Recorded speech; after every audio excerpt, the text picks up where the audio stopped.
안녕하세요. 크리스찬 나우 김은교입니다. 올해 한 해 동안 많이 쓰인 단어 중에 힐링이란 단어가 있습니다. 힐링. 자신의 상처와 결핍에도 의미가 있다고 위안해주는 말이지요. 얼마나 좋은 말이에요. 그런데 이 단어가 그 상처와 결핍을 만든 사회적 모순이나 근원에 대해서는 무감하게 만든다는 지적도 있습니다.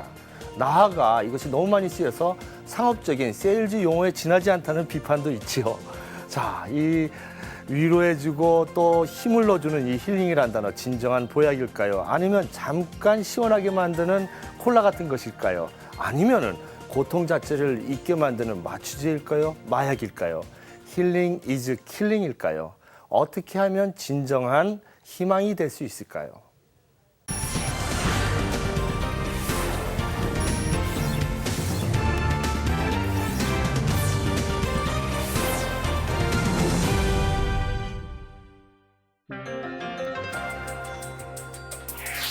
국내 대형 서점을 가보면 하루에도 수없이 쏟아져 나오는 기독교 신앙 서적들. 이 많은 책들이 현 시대와 교인의 마음을 반영하는데 과연 우리나라 크리스천들은 어떤 책을 읽고 있을까? 성공, 축복, 나아가 치유란 단어가 눈에 띄는 가운데 더 높은 곳을 향한 목표와 스스로를 위한 힐링에 주력하라는 조언의 내용들.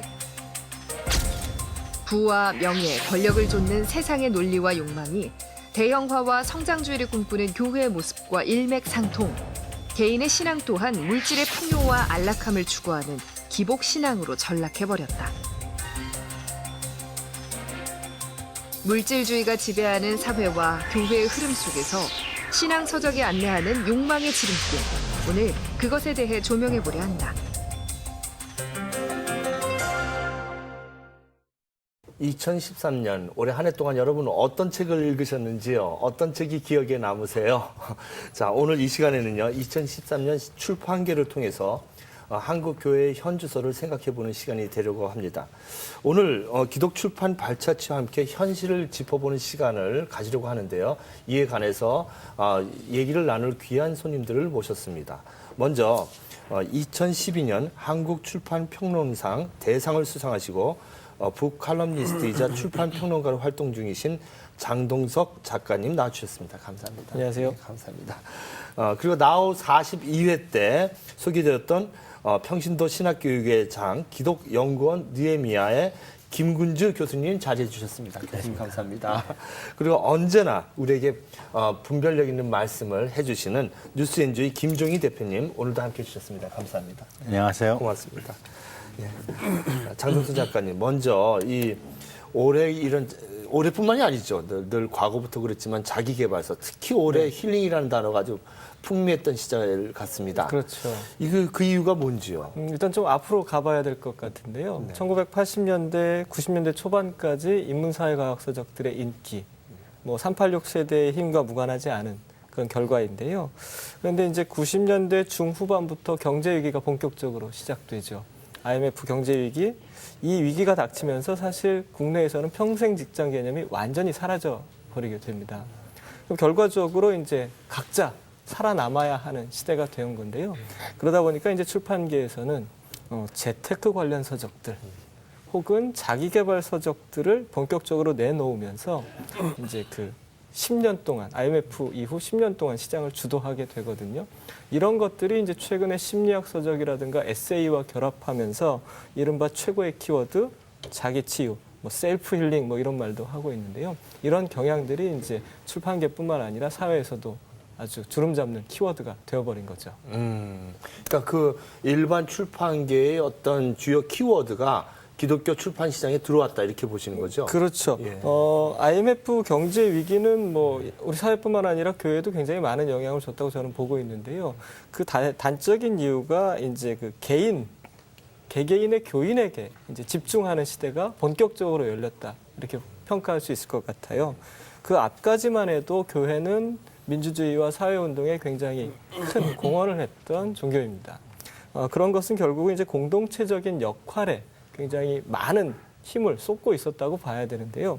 80년대 후반, 90년대로 넘어오면서 이제 교회가 개인에 집중하게 되는 거죠. 이런 경향들은 이제 개인주의적인 그리고 사회에서 얘기하는 성공을 위한 스펙 이런 것들을 강조하게 되는 경향으로 나타나는데요.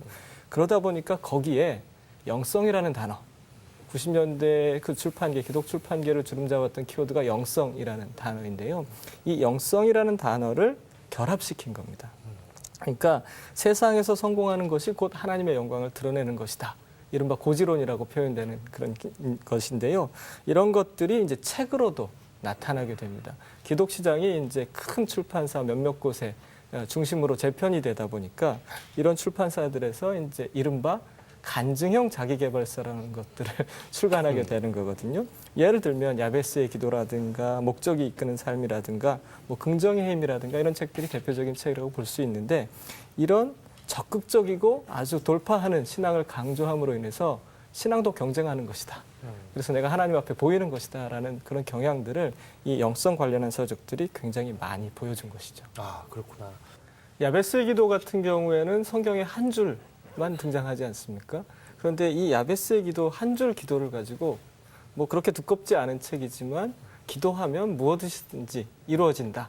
뭐 일반 서적에서 보면 시크릿이라는 책이 있었거든요. 이 시크릿 같은 경우에 바라는 대로 된다. 너희가 생각만 하면 된다라는 생각들을 강조했던 책이에요. 이런 부분들이 일맥상통하고요. 물론 이제 긍정의 힘 같은 책도 이런 경향을 굉장히 많이 보여주는 책이죠. 기도하는 대로 된다. 우리가 일단 하나님 앞에서 이야기를 하면 그것을 하나님이 이루어 주신다. 그러니까 그대로 기도하고 끊임없이 돌파하는 신앙을 가져야 된다라고 얘기하고 있죠. 예를 들면 이런 형식으로 나타났습니다. 간증형 자기계발서라는 것이 기도했더니 우리 아들, 딸이 명문대 갔더라. 이런 책들이 굉장히 많이 90년대 후반, 2000년대 초반 많이 쏟아졌고요. 목회자의 경우에는 집에 들어가지 않고 강대상에서 눈물로 방석을 적시면서 기도했더니 금세 1000명이 되었더라 식의. 사실은 이런 구조들은 그렇지 못한 대다수의 정말 양식 있고 충실하게 목회를 하거나 기도하는 부모와 목회자들에 대해서 굉장히 상처를 안기는 책이거든요. 그런 점에서 이런 책들이 인기를 끈다는 건 우리 사회 팬덤 현상 같은 것들, 그런 것들을 부추기는 굉장히 뭐라 그럴까요? 좀 자제해야 될 책임에도 불구하고 우리 사회에서는 100만 부, 150만 부씩 팔리는 이런 경향들을 보여줬기 때문에 좀 우려해야 되지 않을까 싶습니다. 어떤 신앙적인 영적인 공동체를 만든 것이 아니라 집단주의인 척하면서도 사실은 개인적인 성공을 얘기하는. 그렇습니다. 개인들이 네. 계속해서 경쟁하듯이 기도하지 않습니까? 크게 기도해야 되고요. 네. 이런 부분들을 목사님들의 말씀을 통해서 혹은 책을 통해서 계속 전파하게 되는 거죠. 그러면서 이제 교회에 충성하는 이른바 이런 고리들을 만들면서 교회가 계속해서 대형화를 추구하게 되는 거죠. 아, 그렇구나. 예. 예.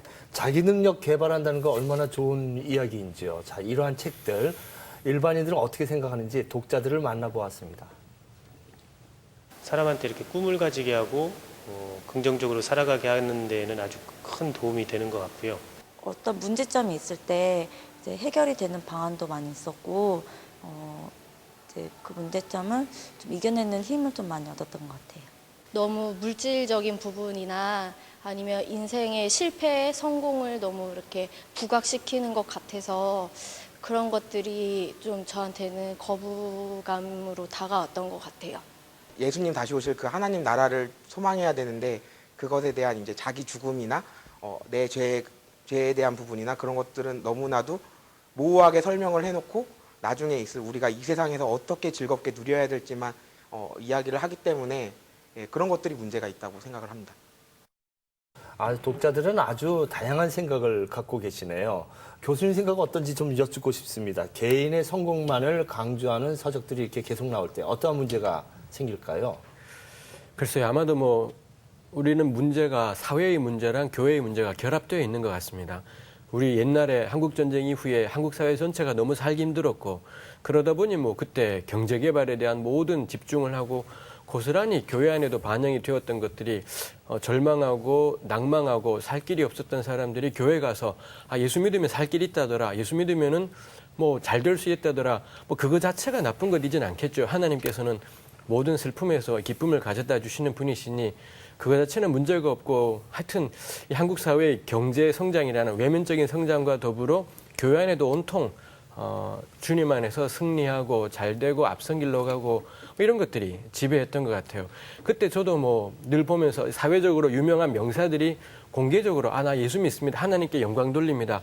이런 말 들으면 굉장히 뭐 자부심도 생기고 그랬었습니다만 문제는 시대가 너무 많이 바뀌어가는데 교회는 여전히 그 틀에서 한 치도 벗어나지 못한 채 아직까지도 그러고 있고 아까 우리 1990년대 이야기가 나왔습니다만 어느 정도 민주화가 진전되고 경제 성장이 진전되었는데도 여전히 교회가 하나도 패러다임이 바뀌지 않은 채 예수 믿으면 잘 된다, 성공한다, 높은 곳에 가게 된다 이러는 것은 너무 이 사회적인 변화에 좀 뒤처져 버린 것이지 않을까 그런 생각이 듭니다. 네, 그러네요. 사실 예수님의 삶은 몰락하는 삶이었는데요. 그렇죠. 그렇죠? 마지막에 그 몰락의 정점은 십자가였고요. 그렇죠? 그렇죠. 독일어로 보니까 운터게인이더라고요. 아래로 내려간다는 몰락이라는 말이에요. 그래서 아래로 내려가서 어려운 사람들과 같이 만나서 함께 성공을 이루는 건데 자기만 성공하겠다는 이런 생각이 그것이 주류가 된다는 것이 좀 염려가 된다 이런 말씀이신 것 같아요. 자, 근데 이러한 형상들이 한국 교회와 사회에 미치는 영향이 있을까요? 제가 생각하기에는 저는 기독교 신앙의 핵심은 누가 뭐래도 가치라고 생각을 합니다. 너희는 먼저 그의 나라와 하나님의 의를 구하라. 이게 우리 기독교 신앙의 핵심 가치일 텐데 문제는 더 이상 교회가 기독교가 가치 중심의 집단이 아니라 제가 보기에는 태도 종교가 되어버렸다 싶어요. 뭐 직장에 가서 어떤 일을 하건 어떤 직업을 가졌건 성실할 것, 부지런할 것, 최선을 다할 것 이거야 어느 종교에서나 다 가르치는 이야기인 건데 교회가 전하고 싶은 것은 우리가 어떤 직업을 가졌건 그게 하나님의 통치에 합당하냐, 하나님의 의를 구하는 삶이냐, 가치에 견주어서 비교가 돼야 되는데 우린 그건 상관없어요. 심지어 내가 뭐 군수산업체에 종사하고 아주 나쁜 이미지일 수 있는 뭐 환경을 오염시키는 그런 데 종사해도 부지런할 것, 정직할 것, 성실할 것. 근데 그 사람의 부지런함과 성실함은 결국 사회 전체적으로는 악이 점점 더 증가되는 방향이기 때문에 우리 교회 안에서 정말 회복돼야 될 건 이 가치가 뭐냐. 우리가 어떤 직업을 가져도 상관없지만 어느 직업을 하건 우리가 지향할 가치가 뭐냐가 저는 교회가 회복해야 될 것인데 이게 없어지니 우리 교우들도 뭐 가치는 사라진 채로 뭐든 최선 다하기, 뭐 성실하게 살기가 되어버린 태도 종교로 이 모범적인 생활하는 종교로 이 모범생을 만들어내는 신앙으로 바뀌어버린 것은 참 아쉽다 싶은 것이 있고요. 그런 한은 저는 우리 한국 교회가 한국 사회에 미칠 것이 없고 한국 사회 전체도 마찬가지인 것 같아요. 가치는 사라진 채로 부지런하자, 최선 다하자, 그러면 잘 된다가 되어버리니 결국 사회가 하는 모습하고 교회가 하는 모습이 교회가 세상의 소금의 모습을 뭐 하나도 보이긴 어려운 것 같아요. 네, 그렇구나. 그러니까 사회 구조 자체가 잘못되어 있는데 그 속에서 그렇죠. 나만 성공하면 된다는 그렇죠. 성실성. 그리고 예. 뭐 우리 한나 아렌트가 악의 그렇죠. 평범성이라고 얘기했었죠. 그냥 예. 사회가 악하든 아니든 나만 그렇죠. 그냥 열심히 성실하면 된다 이런 좀 염려되는 이런 흐름으로 가지 않나 이런 지적이었습니다. 근데 뉴스엔조이에서도 책을 내시잖아요, 그죠? 네, 내죠. 책 낼 때마다 이거 좀 2만 부, 3만 부는 팔려야 되는데 이런 유혹이 뉴스엔조는 안 그렇죠, 그죠? 뭐 유혹도 없고 기대도 없고. 근데 그 출판사 입장에서는 이렇게 힐링이란 단어라든지 성공이란 단어가 들어가야지 많이 팔릴 것 같아요. 네, 그러겠죠. 그런데 아까 지금까지 말씀하신 것처럼 이런 힐링이라든지 성공이라든지 이런 것들이 우리의 신앙, 우리의 기독교 신앙의 가치에 부합하게 그것이 표현되고 전달되고 그 내용을 담고 있느냐 했을 때 저희는 좀 아니라고 보는 거죠. 그 가장 큰 문제는 현실적으로 뭐 보통 소위 빅3, 뭐 빅3 출판사, 기독교 내에서 그런 출판사가 한 뭐 70%의 시장 점유율을 가지고 있다 이런 얘기가 있을 정도로 몇 개 출판사가 이제 지배하고 있는데 그 출판사의 특징이 일단 뭐 규모가 크고 뭐 자체 서점 매장을 가지고 있고 그러다 보니까 이제 대형 교회와 목회자들과 연결이 돼 있고 또 대형 교회마다 그런 출판사가 직접 매장을 운영을 하고 그러니까 이제 목회자들이 뭐 한 달에 한 번 또 일주일에 한 번씩 책을 소개를 하거든요, 교인들한테. 그럼 되게 이제 그쪽과 연결돼서 소개가 되죠. 교인들은 이제 그쪽으로 이제 빨려 들어가는 겁니다. 근데 문제는 뭐냐면은 그게 어떤 좀 인문학적인 소양이나 어떤 신학적인 깊이가 굉장히 부족한 상태에서 그 힐링과 자기 개발과 이 영성이라는 것이 이제 믹스가 돼서 전달된다는 것이죠. 그래서 이제 그런 것들이 교인들의 어떤 신앙을 굉장히 연성화시키고 또 내면화시키고 영성이라고 하는 것들이 어떤 공공성, 사회성을 담고 있어야 되는데 지금 이제 그 베스트셀러가 되고 있는 책들은 그러하지 못하다. 물론 그 중에서 일부 출판사들이 굉장히 고군분투하면서 그렇게 좀 영성의 지평을 넓히려고 노력은 하고 있거든요. 그런 책들에 대해서도 좀 목사님들께서 관심을 갖고 교인들한테 소개해줘서 교인들의 그 신앙의 지평이 좀 넓어질 수 있도록 그런 역할을 해줘야 되지 않을까 생각합니다. 그렇구나.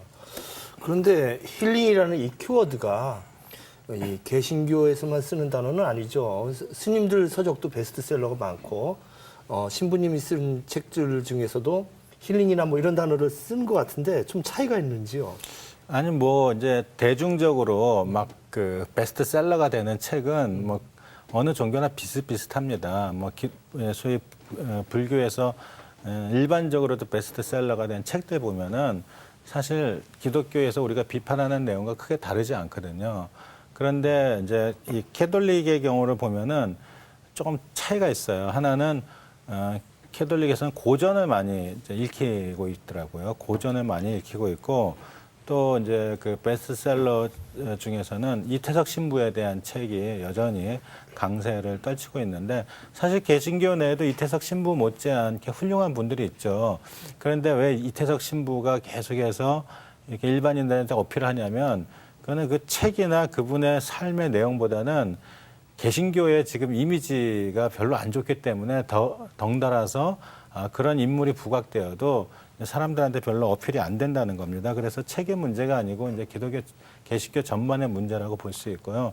불교 같은 경우는 우리가 불교의 베스트셀러는 곧 일반 출판계에서 베스트셀러도 할 정도로 굉장히 그 스님들의 책이 일반에게도 어필을 크게 하고 있죠. 저는 그것의 이유를 불교 종교의 어떤 특징 중에 하나로 보는데 일단은 뭐 한국에서 불교의 역사는 개신교와는 비교가 안 될 정도로 이게 깊거든요. 그래서 일반 그 인들의 정서 속에 이 불교적 이 정서가 굉장히 많이 이제 퍼져 있죠. 역사도 깊고 그런 가운데서 불교의 또 하나는 그 스님들이 그런 베스트셀러 내는 분들이 굉장히 공감 능력이 뛰어나다는 거예요. 그러니까 이제 아까 말씀하셨듯이 이 힐링이라고 하는 게 자칫 잘못하면 마약의 나편처럼 될 수도 있는 것이지만 또 한편으로는 이게 잘만 되면 정말 아주 탁월한 치료자가 될 수 있지 않습니까? 그런 점에서 이제 이 스님들의 공감 능력이 뛰어나고 우리 개신교의 경우는 이제 그런 불교의 베스트셀러나 이런 책들을 보면서 좀 공감 능력을 배워야 되지 않을까. 그러니까 불교는 그렇게 공감 능력이 뛰어난 데 비해서 개신교는 좀 일방적으로 가르치려고 하고 그런 좀 자세, 이런 마음의 태도가 좀 바뀌어야 되지 않을까. 그러지 않으면은 여전히 이 불교적 정서가 지배적인 한국 사회에서 개신교는 이방 종교, 개토화된 종교로 머물 수밖에 없다. 좀 그런 위기의식을 가졌으면 좋겠습니다. 그렇군요. 우리 기독 출판물이 우리끼리 갇혀 있는 그런 모습이 아닌가 이런 얘기도 좀 느껴집니다. 그렇죠. 예. 우리 김군주 교수님, 기독연구원 느헤미야에서 평신도들을 늘 만나고 계신데요. 평신도와 목회자를 교육하시면서 책을 선정할 때 어떤 가치관을 가져야 된다고 이렇게 말씀하시는지요? 고민하게 하고 궁리를 하게 만드는 좀 그런 책을 보는 것이 필요한 것 같다 싶어요. 뭐 이것도 역시 일단은 뭐 이런저런 책들을 보면서 훈련들이 될 필요가 있겠지만 왜 로마서 12장 2절에 그런 말씀이 있지 않습니까? 마음을 새롭게 할 때 변화가 일어나게 되는 건데 이 마음이 마인드인데 우리 마음이나 이런 기본적인 가치관 이걸 바꿔줄 책들이 무엇인지를 늘 찾아볼 필요가 있겠다 싶고 뭐 그 점에서는 예수 믿지만 뭐 인문학적인 접근들을 늘 심각하게 생각해 볼 필요가 있겠다 싶어요. 그렇구나. 장동석 작가님, 네. 이 대본에는 없지만 이게 가장 핵심적인 얘기 같아요. 네. 그 기독교 출판물들이 네. 기획에도 갇혀 있지만 가장 중요한 것이 유통에 갇혀 있죠. 그렇죠. 일반 시장, 일반 도서 시장과 완전히 분리된 시장. 완전히 분리돼가지고 기독 신자들끼리 그 시장 안에서 그 파이 뜯어먹게 하는 거죠, 지금. 그렇습니다. 뭐 실제로 뭐 전도를 위해서 뭐 전도와 선교를 위해서 문서 사역을 한다고 하지만 실제로 기독교 출판사에서 내는 책들은 기독교인이 아니면 읽을 수 없어요. 그뿐만 아니라 이제 시장에 갇혀 있기 때문에 그 일반으로 진출하려고 해도 루트를 찾을 수 없기 때문에 일반 독자들이 전도용으로 책이 나왔다 해도 읽어볼 수 없는 게 현실입니다. 그렇군요. 저 작은 동네 책방이나 이 지역의 책방 가보면은 기독교 출판물들은 대부분 이제 총판을 하기 때문에 그렇습니다. 거래가 성립이 안 되는 거죠. 예. 그렇죠? 그리고 반품이 안 되고. 네. 오히려 또 기독교 서점에 가시면 일반 책들이 전혀 들어올 수 없는 구조로 네. 되어 있다 보니까 서로의 그 영역에 갇혀서 뭐라 그럴까요? 크로스오버 할 수 없는 그런 상황에 온 거죠. 예, 그러니까 뭐 기독교 책이 베스트셀러 되기는 참 힘든 거죠. 우리끼리만 그러니까 있는 거죠. 뭐 100만 부, 150만 부 나온 책들은 기독교 시장 안에서 굉장히 예외적이고 특별한 책이라고 볼 수 있어요. 예. 그 진정한 선교를 위한 책이 우리끼리만 있는 책인가 이런 반성을 하게 됩니다. 네. 자, 마지막 질문인데요. 올바른 신앙관을 확립하는 것이 참 필요한데요. 작가님이 생각하시기에 이 책을 읽는 독자들에게 올바른 가치관이 무엇인지 어떻게 말씀하시고 싶으세요? 제가 거창하게 뭐 올바른 가치관이라고 표현하기엔 좀 그렇고요. 제가 생각하기에 기독교의 신앙의 핵심은 개인의 신앙 고백도 물론 중요하지만 공동체의 신앙 고백, 그 바탕 위에서 교회가 형성된 것이라고 저는 생각하거든요. 그런 점에서 교회의 책 읽기 방식에 혁신적인 변화가 필요하다. 사실 우리는 제자 양육이라는 틀을 통해서 뭐 성경도 배워왔지만 기독교 서적들을 굉장히 많이 읽어왔거든요. 그런데 그중에 대다수는 영성, 개인의 영성, 기도를 어떻게 할 것인가 이런 책들이었다는 거죠. 과감하게 이런 부분들을 교회와 공동체에 관한 관심을 가지고 있는 책들, 아까 김 대표께서 말씀하신 것처럼 수많은 기독교 출판사들이 지금 양서를 내고 있습니다. 좋은 책들을 많이 내고 있고요. 그런 부분에 좀 더 이렇게 옮겨가면 좋겠고요. 거기에 더해서 성서와 함께 다양한 인문 고전들을 같이 읽어보십사 권해드리고 싶어요. 왜냐하면 그 인문 고전들에는 성경적 세계관들이 이미 굉장히 폭넓게 형성되어 있거든요. 그런 부분들을 우리가 함께 읽으면서 교회에 나아갈 방향이라든가 성도의 삶에 대해서 고민하는 것이 마땅한 가치가 아닌가. 그래서 주문드리고 싶은 것은 교회의 책 읽기 방식의 혁신적인 변화. 그것에 목회자뿐만 아니라 성도들이 좀 더 적극적으로 뭐 소통하는 기회들을 만드는 것이 중요하다. 이렇게 생각합니다. 네, 감사합니다. 예수님께서는 쉽게 희망을 얘기하지 않으셨습니다. 불쌍히 여기사라고 늘 얘기하셨죠. 그 불쌍히 여기사의 원어는 스플랑크니조마이, 내장이 찢어지는 듯한 아픔을 느끼셨던 것이죠. 그 상대방의 고통과 슬픔에 근원적으로 동행하지 않고 쉽게 기도하라고, 쉽게 희망하라고, 쉽게 긍정하라고 말하는 것이 어찌 자칫 보면은 그냥 그 당시에 잠깐 시원한 콜라가 아닌가 이런 생각을 나눠봤습니다. 여러분 콜라만 마시면 영적 비만에 걸립니다. 오늘 좋은 시간, 좋은 대화 나눠봤습니다. 오늘 나와주셔서 너무 감사합니다. 고맙습니다. 수고하셨습니다.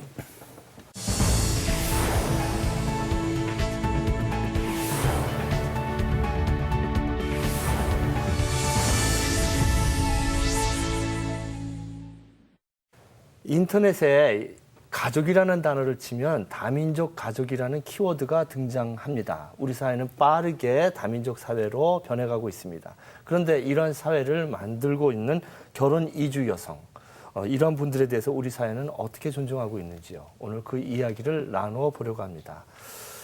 이주민 차별을 없애기 위해 애쓰고 계신 한국 이주 여성 인권센터 대표 한국염 목사님을 모셨습니다. 목사님 감사합니다. 예, 안녕하세요. 반갑습니다. 안녕하세요.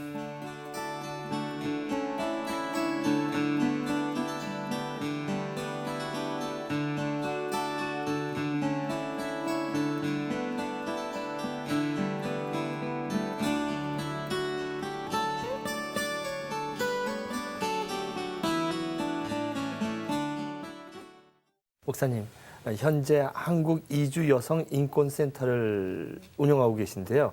이거 어떻게 관심을 가지고 계셨고요?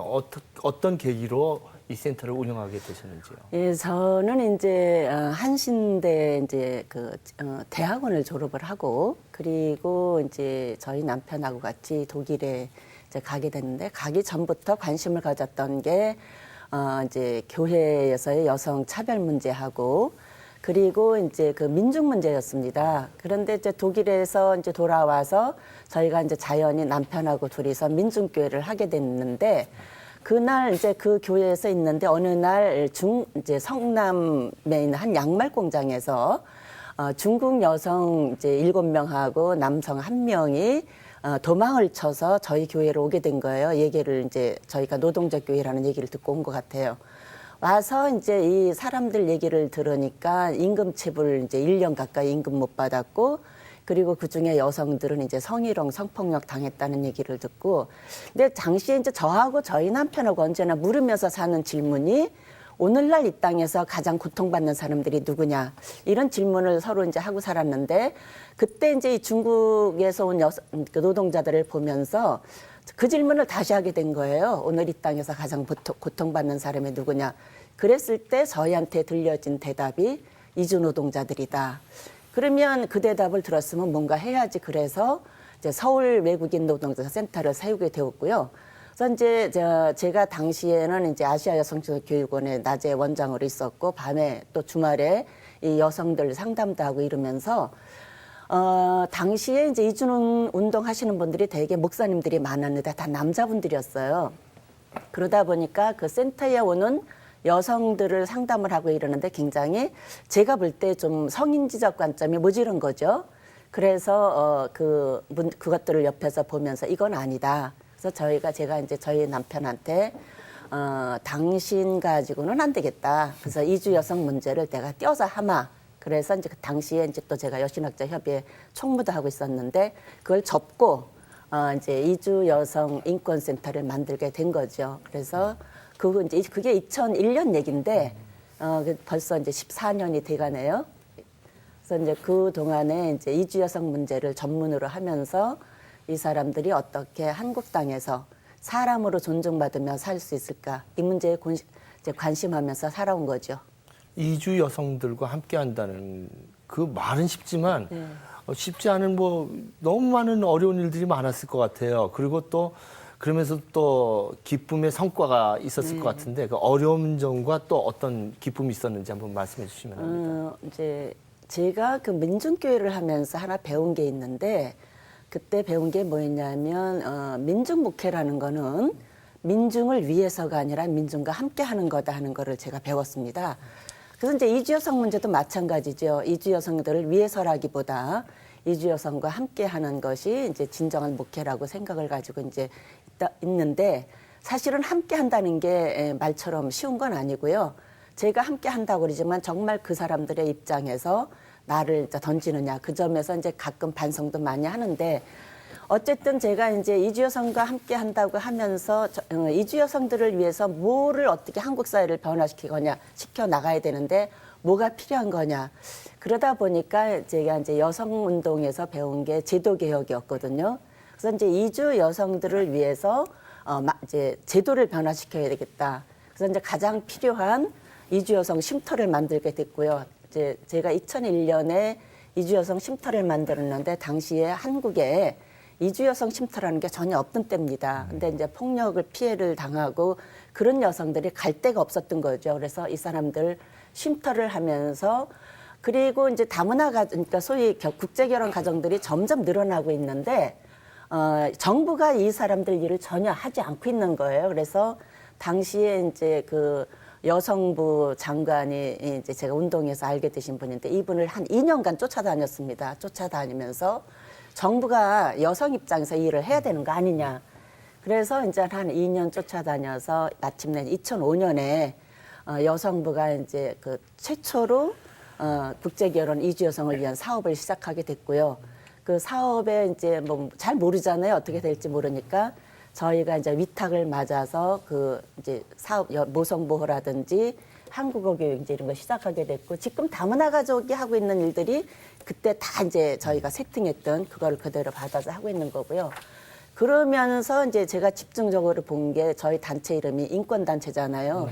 그래서 이제 그 인권 문제를 어떻게 할 거냐 그랬더니 이제 폭력 피해를 당한 여성들이 많이 생겼고 그래서 이제 여성부로 하여금 폭력 피해 당하는 이주 여성들을 위해서 이제 여러 가지 제도를 만들게 된 거죠. 당시에 가정폭력 방지법이 있었는데 여기에 외국인이라는 조항이 없는 거예요. 그러니까 이주 여성들이 폭력 피해를 당해도 갈 수가 없는, 보호를 받을 수 없는 이런 이제 시스템이라서 정부로 하여금 이 가정폭력 방지법을 바꿔서 외국인이라는 조항을 들어가게 하고, 그렇게 해서 이제 법이 바뀌다 보니까 이주 여성들이 문제가 생겨도 한국어를 잘 모르는 입장에서 신고를 할 수가 없잖아요. 그래서 이제 그 한국의 1366이라는 폭력 피해 이주 여성을 위한 시스템이 있었는데 그걸 이주 여성에도 도입을 했으면 좋겠다. 그래서 만들어진 게 이제 이주 여성 콜센터. 그래서 이제 1577-1366이라는 제도가 만들어졌고요. 그래서 거기는 지금도 이제 그 국제 결혼하는 이주 여성들이 상담원이 돼가지고 자국민 상담을 받으면서 폭력 피해 이주 여성 이제 그 전화를 받고 이러면서 지원을 합니다. 이런 이제 제도를 만든다는 거든지, 그 다음에 이제 그 이주 노동자를 비롯해서 그 이주민 전체 이주민의 법이 불공정하면 저희가 또 제가 데모를 잘해요. 그래서 저 정부가 이제 인권 반대되는 정책을 나올 때는 저희가 규합을 해가지고 이제 가서 시정하는 뭐 기자회견을 비롯해서 거리 이제 서 있는 일도 하고요. 이러다 보니까 이제 결혼 이주 여성을 비롯해서 많은 제도가 만들어졌는데 언제나 그 제도를 만들 때는 저희가 서 있었던 것 같습니다. 그러시구나. 목사님께서는 이제 우리 한국에 온 그런 이제 여성들을 위해서 굉장히 여태까지 애를 쓰셨고 또 말씀하신 것처럼 성과도 많이 내셨잖아요. 그런데 한국에 오신 분들뿐만 아니라 사실은 한국의 우리 할머니들 또 일본에 그 끌려가가지고 일본군의 성노예로 그렇게 고통받던 그 할머니들을 위해서도 많은 일을 하셨는데 그 이야기도 좀 소개해 주시면 좋겠습니다. 일본군 위안부 그러면 위안부라는 말에 대해서 거부감을 느끼시는 분들이 많이 계세요. 그런데 저희 정신대 문제 대책 협의회에서 이 위안부라는 용어를 그대로 쓸 때 옆에다 이제 따옴표를 해가지고 씁니다. 그게 뭐냐면 일본군이 그 할머니들을 이제 전쟁으로 데리고 갈 때 위안부라는 용어를 써서 데리고 갔기 때문에 모시고 이상하죠. 하여튼 데리고 갔기 때문에 역사적인 그 사실 이거를 우리가 같이 안고 가야 된다. 그래서 일본군 위안부를 이제 용어를 쓰고요. 세계적인 용어로는 전시아 여성 폭력 피해자죠. 하여튼 그런데 이 이제 일본군 위안부 그런데 이제 그러죠. 요새는 저희가 얘기할 때 그냥 할머니 이런 말로 쓰면 다 이제 일본군 위안부를 얘기하는 걸로 돼 있고요. 그래서 정대협이 처음 시작한 1992년부터 이제 수요시 참여해서 오늘까지 오게 된 거고요. 지난주에 우리 1100회 수요시를 했습니다. 1100회요. 네. 그 짧지 않죠? 예, 1100회라면 그 세월이 참 그런 세월만큼의 좋은 그 결과가 좀 나왔으면 좋겠는데 지금 보시면서 좀 답답하실 것 같아요. 이제 두 가지죠. 뭐 하나는 일본이 이제 자기 잘못을 인정하지 않고 이제 계속 이제 최근에 더 악랄하게 가는 거는 이제 내년부터 역사 교과서에 일본군 위안부 문제는 종결됐다고 이제 실리겠다는 방침을 세운 거. 정말 이분들하고 어떻게 역사를 평화의 문제를 같이 얘기할지 암담하고요. 또 하나는 이제 한국 정부가 많이 예전보다는 헌법재판소에서 이제 그 한국 정부가 직무유기한 거다고 판결이 내린 다음에 태도가 많이 달라지긴 했습니다만은 일본한테 직접 사죄하고 배상하라는 얘기를 하는 게 아니라 유엔이라든지 이런 데 가서 이제 그런 얘기하는데 그건 이미 정대협에서 많이들 얘기하고 있고 세계 여성들하고 얘기하고 있는 거거든요. 그래서 한국 정부가 좀 일본 정부에 대고 직접적으로 이제 군사용어긴 하지만 직격탄을 날려야 되는데 그거를 안 하고 있어서 좀 답답하죠. 그래서 우리 김복동 할머니 같은 경우는 한국 정부가 뭐 하고 있는 거냐 하고 이제 수요시마다 우리를 좀 이 찬 겨울에 서지 않게 해다오 하고 이제 간곡하게 말씀하고 계시죠. 네, 우리 한국영 목사님은 이제 그 부군 되시는 최정의파의 목사님 예. 예, 같이 사실 지금 평생 동안 그렇게 이 땅에 가난하고 소외되고 고통받고 억울한 사람들을 위해서 사역을 해오고 계신데 이런 뭐 이주 여성이라든지 또 일본에 끌려가셨던 할머니들 그것뿐만 아니라 뭐 통일운동이라든지 다양하게 하시잖아요. 근데 뭐 남편을 만나서 그러신 거예요? 아니면은 그 전부터 원래 좀 그런 생각이셨어요? 아니면 특별한 그 목사님만의 사건이나 뭐 역사가 있으신가요? 뭐 제가 남편 만나서 그런 건 아니고 남편이 저를 만나서 좀 들어온 것도 있지요. 이제 이렇게 그 여성주의자하고 산다는 게 피곤하시겠네요. 뭐 이렇게 좀 피곤하지요. 근데 저는 이제 제 삶의 경험이 있고요. 네. 이제 우선 이게 교회적으로 얘기한다면 제가 신학교 갈 때 최초에 이제 여목사 제도가 없는 건 알고 갔어요. 그래서 이제 신학교 가면서 이제 최초 여목사가 되겠다고 갔는데 제가 참 건방졌던 거죠. 저는 이제 그게 제도가 안 돼서 여성들이 목사가 못 되는 걸 모르고 여성들이 이제 뭐 좀 실력이 안 돼서 못 간다고 생각을 한 거예요.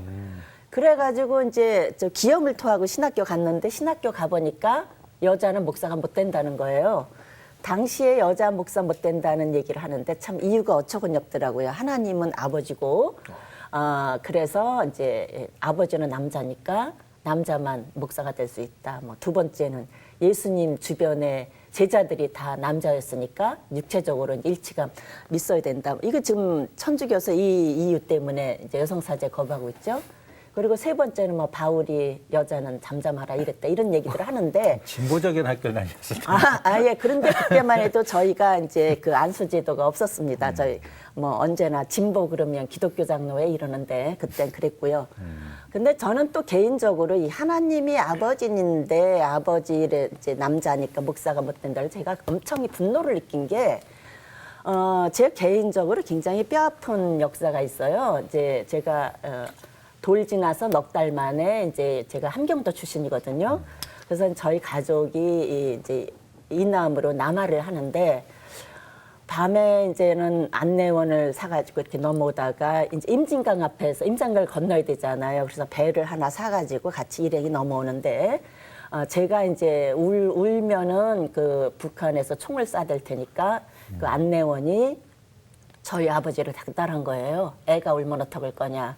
그러니까 저희 아버지가 대를 위해서 소를 희생한답시고 살아있는 저를 임진강에 그럼 던지려고 한 거죠.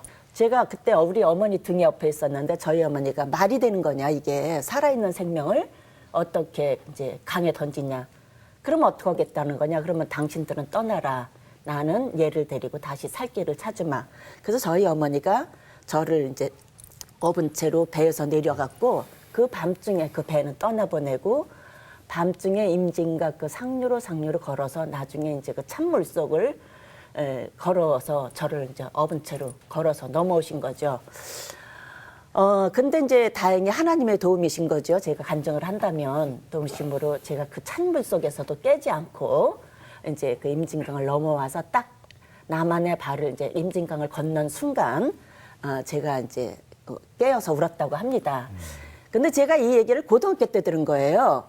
그러면서 이제 제가 세상의 아버지라는 존재, 그러면서 이제까지 제가 하나님 아버지 그러면서 그냥 아무 문제가 없이 기도를 은혜스럽게 기도를 했던 기도가 딱 이제 하나님 아버지에서 걸린 거죠. 걸렸는데 이제 신학교 갔는데 신학교에서 목사 안 되는 이후에까지 하나님이 아버지기 때문에 그러다 그러니까 그 하나님 아버지가 저한테 은혜가 되겠느냐고요. 그래서 제가 이제 어떻게 할까 고민을 하다가 이제 그때 그 이우정 선생님이 계셨는데 목사 안 되면 교수라도 하자. 이래서 제가 남아 있다가 저희 이제 구약 시간에 구약 통독 시간에 감명 깊게 읽은 성경 구절을 2절씩 내서 이제 교수님한테 지출하는 그런 수업이 있었어요. 쭉 성경을 읽다가 이사야서에 내가 너를 낳아서 안아 길렀고 업어 길렀다 이런 대목이 나오는데 그때 그 임진강을 건너오시는 저를 업고 임진강을 건너오시는 저희 어머니 모습이 딱 떠오른 거죠. 그러면서 제가 하나님이 아버지 모습만 있는 게 아니라 어머니 모습도 있구나 이러면서 제가 하나님하고 화해를 하게 됐고요. 그러면서 이게 제가 임진강 사건이 생긴 게 우리나라 분단 때문에 그렇잖아요. 그래서 통일 문제에 기여를 완전 관심을 갖고 거기에서 이제 종사를 하게 됐고 이런 제 개인적인 역사가 있으면서 언제나 이제 그 사회적 약자 뭐 이분들하고 같이 가게 되고 아마 좀 기질적으로 반골기질인 것 같아요.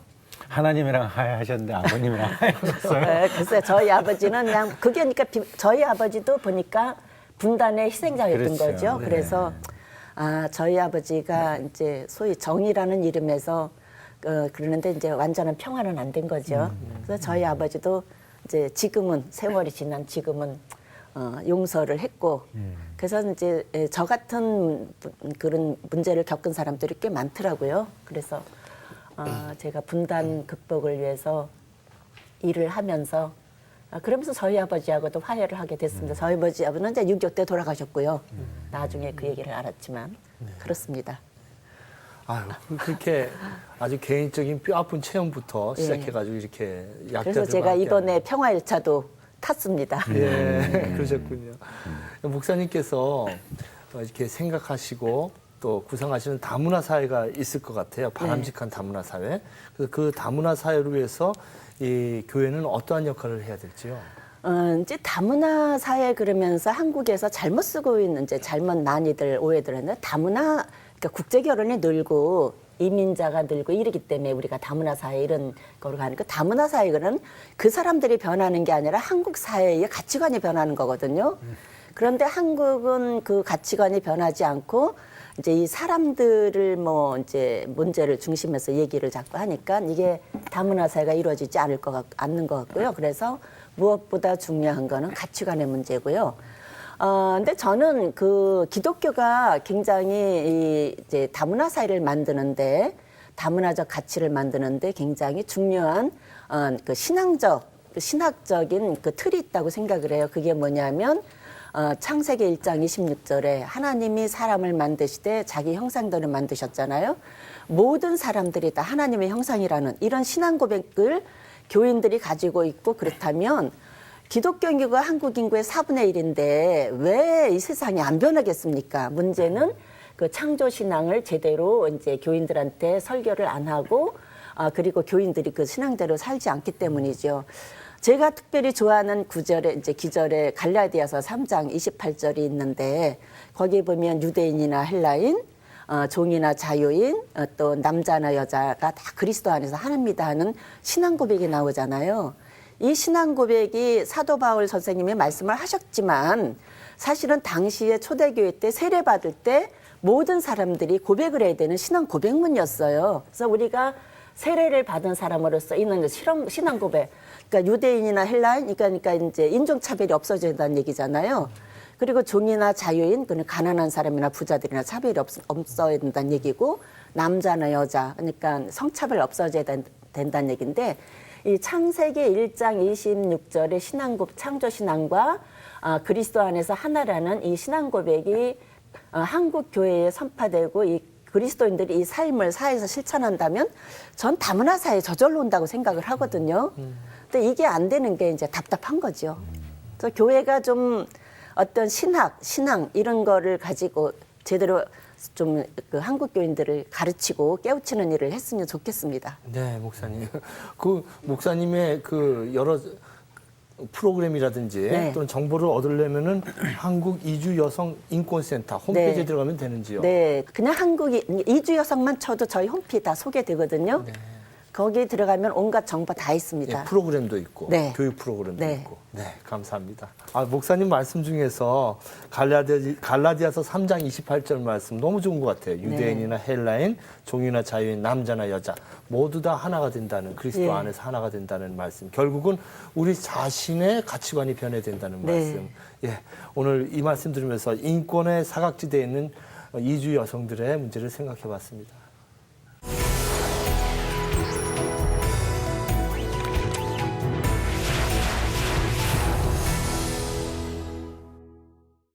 희망과 긍정과 기도라는 것은 새치 혀로 말하는 것이 아니라 몸으로 말하는 것, 몸으로 움직이며 기도하는 것, 몸으로 움직이면서 희망을 만들어내는 것이라는 것을 한국영 목사님 모시고 생각해 봤습니다. 이 좋은 이야기 여러분만 보시지 마시고 유튜브와 여기 우리 홈페이지와 팟캐스트를 통해서 많은 사람들과 나눠주셔서 이 사회가 아름다운 희망의 사회, 진정한 힐링의 사회가 될 수 있도록 함께해 주시면 감사하겠습니다. 오늘 여기까지 하겠습니다. 다음 주에 뵙겠습니다. 목사님 너무 감사합니다. 네, 고맙습니다. 감사합니다. 감사합니다. 아이고, 고맙습니다. 말씀 너무 잘해주셔가지고 많이 배웠습니다. 이렇게 진짜 최정일타 목사님 좀 많이 힘드시고 그래도 많이 그렇게 해서 사람 되는 거 아니에요? 원래 남자들이. 저희는 파트너십 갖고 하니까. 예, 예. 우리 방송이 참 이렇게 쉬워지기를 못했어요.